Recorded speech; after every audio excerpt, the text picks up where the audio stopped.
Chers bien-aimés dans le Seigneur, Shalom. Aujourd'hui, nous allons parler sur les limites de l'ancien rituel. Oui, c'est vrai, depuis que nous avons commencé par étudier sur la justice de Dieu, il y a beaucoup de choses que je vous ai déjà expliquées. Mais aujourd'hui, spécialement, je veux vous parler sur les limites de l'ancien rituel. Alors, nous allons lire dans Hébreux chapitre 10, le verset 4 d'abord. La Bible dit, « Car il est impossible que le sang des taureaux et des boucs ôte les péchés. » Amen.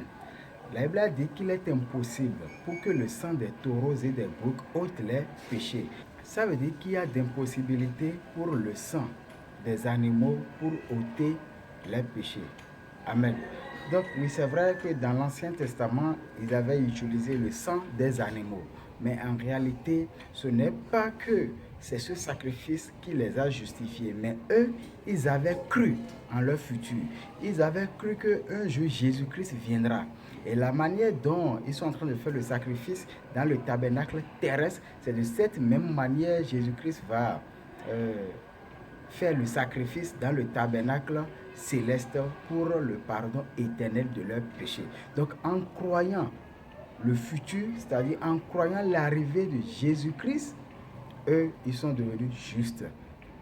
Chers bien-aimés, aujourd'hui, nous sommes justes parce qu'il y a déjà toutes les preuves dans la Bible. Tout est déjà expliqué dans la Bible.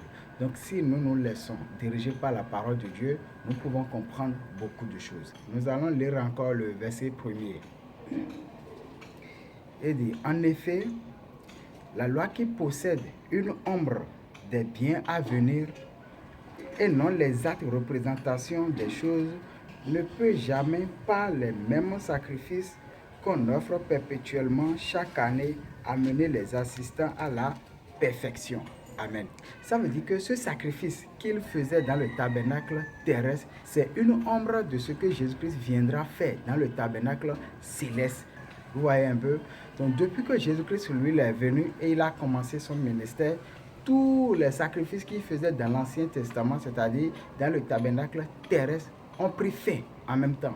Et maintenant, c'est celui qui croit en Jésus, c'est cette personne qui peut avoir maintenant la justification de Dieu. Amen. Nous allons lire encore le verset 5.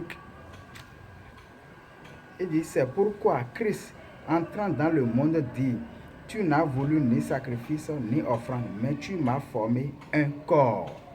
Jésus-Christ, lui, il a été choisi par Dieu pour accomplir le rituel éternel. Le sacrifice éternel, Jésus-Christ, lui, il a été choisi pour ça. Ce n'est plus les animaux maintenant. C'est Jésus que Dieu a choisi. Amen. Maintenant, pour finir, nous allons lire Hébreux chapitre 8, le verset 1er à 6. La Bible dit, le point capital de ce qui vient d'être dit, c'est que nous avons un tel souverain sacrificateur qui s'est assis à la droite du trône de la majesté divine dans les cieux. Comme ministre du sanctuaire et du véritable tabernacle qui a été dressé par le Seigneur et non par un homme. Tout souverain sacrificateur est établi pour présenter des offrandes et des sacrifices d'où il est nécessaire que celui-ci ait aussi quelque chose à présenter. S'il était sur la terre, il ne serait pas même sacrificateur, puisque là sont ceux qui présentent les offrandes selon la loi, lesquelles célèbrent un culte, image et ombre des choses célestes, selon que Moïse en fut divinement averti lorsqu'il allait construire le tabernacle. Et soin lui fut-il dit de faire tout d'après le modèle qui t'a été montré sur la montagne. Mais maintenant, il a obtenu un ministère d'autant supérieur qu'il est le médiateur d'une alliance plus excellente qui a été établie sur de meilleures promesses. Amen. Ça veut dire qu'en temps réel, le sacrifice devait être fait dans le tabernacle céleste et non dans le tabernacle terrestre. Or, dans l'Ancien Testament, eux, ils avaient utilisé quel tabernacle? Ils avaient utilisé le tabernacle terrestre. Vous comprenez un peu? Donc maintenant, Jésus-Christ, lui, il a été choisi maintenant pour faire le sacrifice pour nous dans le tabernacle céleste. Amen. Parce que c'est le tabernacle céleste que Dieu a montré à Moïse. Et Moïse, en regardant le tabernacle céleste, il a construit le tabernacle terrestre qui est ombre pour le tabernacle céleste. Donc le sacrifice doit être fait dans le tabernacle céleste et non dans le tabernacle terrestre. C'est pourquoi Jésus-Christ doit entrer au ciel pour pouvoir effacer nos péchés dans le tabernacle céleste. Amen. Donc aujourd'hui, je vous ai montré les limites de l'ancien rituel. Il est impossible au sang des animaux d'ôter les péchés. Vous comprenez un peu? Et puis ce sacrifice qu'il faisait, c'était une ombre pour ce que Jésus-Christ viendra faire.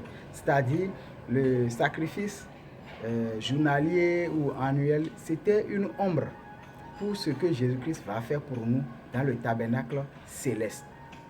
Donc, c'est Jésus-Christ que Dieu a choisi pour pouvoir faire ce sacrifice pour nous. Ce n'est pas les animaux. Donc, le sang des animaux ne peut rien faire encore. Amen. Et puis, ce tabernacle-là, c'est le tabernacle céleste, c'est-à-dire au ciel même. Amen. Donc, aujourd'hui, on va s'arrêter ici. Je vous remercie. À la prochaine.